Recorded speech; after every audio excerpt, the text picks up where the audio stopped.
नमस्कार दोस्तों, पिछली वीडियो में हमने एलॉन जी के बारे में जाना था और हमने ये भी जाना था कि स्पेसएक्स कंपनी की स्थापना यानी एस्टेब्लिशमेंट कैसे हुई और कब हुई। बट इस वीडियो में हम स्पेसएक्स के रॉकेट और रॉकेट साइंस के बारे में बहुत कुछ डिटेल में जानेंगे। So let's get started. दोस्तों, एलॉन जी ने 2002 में स्पेसएक्स कंपनी की स्थापना करी और तब उन्होंने स्पेसएक्स में $100 मिलियन का इन्वेस्टमेंट किया था। उन्होंने सोचा कि रॉकेट में कोई नया आइडिया लगाना पड़ेगा जिससे रॉकेट सस्ते हों और रिलायबल भी हो, नहीं तो उनकी कंपनी का पूरा पोपट हो जाएगा। तो फिर उनके दिमाग में एक गेम चेंजर आइडिया आया कि क्यों ना रॉकेट्स को रीयूज कर सकें हम। अब दोस्तों, बेसिकली होता क्या है, जब एक रॉकेट लॉन्च होता है तो उसकी स्टेजेस होती है ना, वो 1 बाय 1 सेपरेट होती जाती हैं। अब आप में से बहुतों के मन में सवाल आ रहा होगा कि उन स्टेजेस का होता क्या है। तो दोस्तों, बेसिकली वो स्टेजेस वेस्ट हो जाती हैं, वो समुद्र में गिर जाती हैं और वहां पर वो सड़ती रहती हैं, कोई उन्हें पूछता तक नहीं। इसका मतलब एक रॉकेट होता है वो सिर्फ एक बार ही स्पेस में जा सकता है, उसके बाद वो वेस्ट हो जाता है। वेस्ट आई मीन उसका कोई यूज नहीं होता, उसे फेंक दिया जाता है। मतलब भाई, इतना महंगा रॉकेट बनाओ और वो भी सिर्फ एक बार उड़ान भरने के लिए।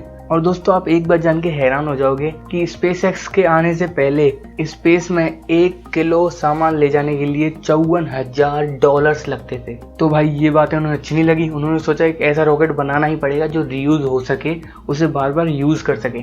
उन्होंने एक फेमस एग्जाम्पल दिया कि जैसे कि एक एरोप्लेन होता है, उसे हम एक फ्लाइट के बाद थोड़ी सी मरम्मत करके दोबारा उड़ा सकते हैं, ऐसे ही हम एक रॉकेट को भी एक फ्लाइट के बाद उसकी थोड़ी सी रिफर्बिशमेंट यानी मरम्मत कर उसे दूसरी फ्लाइट पर भी भेज सकते हैं। नहीं तो अगर एक एरोप्लेन को दोबारा बार बार बनाया जाता तो शायद आज कोई एरोप्लेन में बैठा भी नहीं होता। उन्होंने बताया कि अगर एरोप्लेन को बार बार उड़ाया जा सकता है तो रॉकेट्स को भी बार बार यूज किया जा सकता है। दोस्तों, उन्होंने बहुत सारे आइडियाज लगाए कि कैसे एक रॉकेट को धरती पर दोबारा लैंड कराया जा सके। दोस्तों, उन्होंने पहला आइडिया लगाया कि क्यों ना एक रॉकेट पर पैराशूट लगा दिया जाए जिससे वो आसानी से लैंड हो सके। लेकिन दोस्तों, पैराशूट के साथ एक बहुत बड़ी प्रॉब्लम है, वो है कि पैराशूट हवा के साथ साथ अपनी डायरेक्शन बदलता है। दोस्तों, जिस डायरेक्शन में हवा चलेगी उसी डायरेक्शन में पैराशूट जाना चाहेगा। अब सोचो, आपने एक रॉकेट पे पैराशूट लगा दिया, आपने सोचा भाई इसे लैंड पे लैंड करा देंगे, जमीन पे लैंड करा देंगे, लेकिन पता चला वो 100-200 किलोमीटर दूर समुद्र में गिरा पड़ा है, तो उसका फायदा क्या। तो भाई, ये आइडिया भी फेल हो गया। तो भाई फिर उन्होंने एक नया और तगड़ा आइडिया लगाया कि क्यों ना रॉकेट को रॉकेट की मदद से ही लैंड कराया जाए। मतलब जब रॉकेट धरती पे वापस आए तो उसके इंजन दोबारा चालू करके, मींस उनके इंजन को दोबारा रीइग्नाइट करके जो थ्रस्ट या फोर्स पैदा हो रहा है उसकी मदद से रॉकेट की स्पीड कम करी जाए और रॉकेट को आसानी से धरती पे लैंड कराया जा सके। तो भाई बहुत सारे ट्रायल्स के बाद आखिरकार 2015 में SpaceX become the first company to land a rocket vertically. तो दोस्तों, अब हम बात करते हैं स्पेसएक्स के रॉकेट्स के बारे में। तो पहला रॉकेट जिसकी हम बात करने जा रहे हैं वो है falcon 9 rocket, one of the most powerful rocket in the world.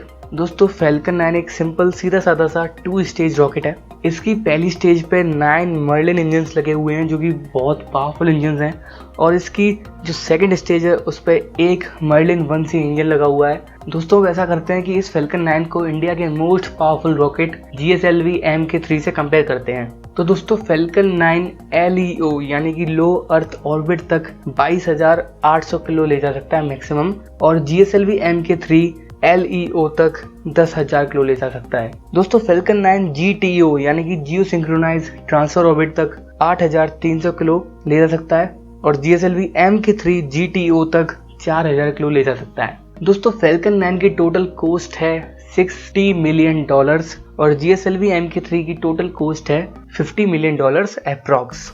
दोस्तों, इस डेटा से हमें ये पता पड़ता है कि फैल्कन 9 रॉकेट हमारे GSLV Mk3 से 10 मिलियन ज़्यादा महंगा है, यानी कि 20% ज़्यादा महंगा है, बट 2 टाइम्स ज़्यादा परफॉर्मेंस भी देता है। तो दोस्तों, अब हम बात करेंगे दुनिया के most powerful operational rocket falcon heavy के बारे में। तो फैल्कन हैवी में क्या फंडा है, फैल्कन हैवी में 3 फैल्कन 9 रॉकेट्स को जोड़ दिया है बस। इसमें टोटल 27 मर्लिन इंजन है और ऊपर का माल मसाला सेम है, मींस सेकंड स्टेज में वही मर्लिन 1C इंजन है। अब दोस्तों, हम फैल्कन हैवी को कंपेयर करते हैं दुनिया के second most powerful operational rocket delta 4 heavy से। तो दोस्तों, फैल्कन हैवी LEO तक ले जा सकता है 63,800 किलोग्राम, वहीं डेल्टा 4 हैवी ले जा सकता है 28,790 किलोग्राम। फैल्कन हैवी GTO तक ले जा सकता है 27,700 किलोग्राम, और डेल्टा 4 हैवी GTO तक ले जा सकता है 14,220 किलोग्राम। फैल्कन हैवी मार्स तक ले जा सकता है 16,800 किलोग्राम, और डेल्टा 4 हैवी ले जा सकता है मार्स तक 8000 किलोग्राम एट इट्स मैक्सिमम। और दोस्तों एक्सपेंडेबल फैल्कन हैवी की कॉस्ट है $150 मिलियन और रियूजेबल फैल्कन हैवी की कॉस्ट है $90 मिलियन।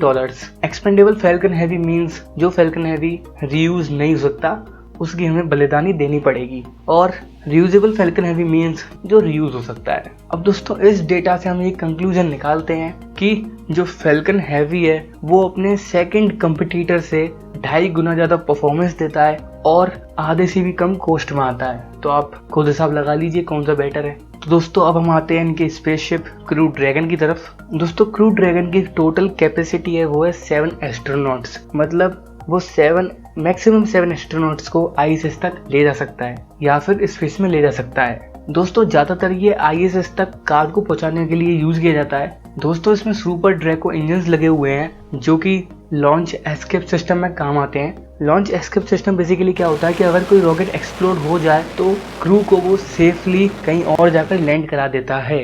ऐसे केसेस कम ही होते हैं लेकिन हो भी जाते हैं बहुत बार, इसलिए तो कहते हैं सेफ्टी फर्स्ट। सो दोस्तों आज की वीडियो यहीं खत्म, और अगली वीडियो में मैं आपको बताऊंगा कि SpaceX के रॉकेट लैंड कैसे होते हैं। So I hope you gain some knowledge. Tata bye bye.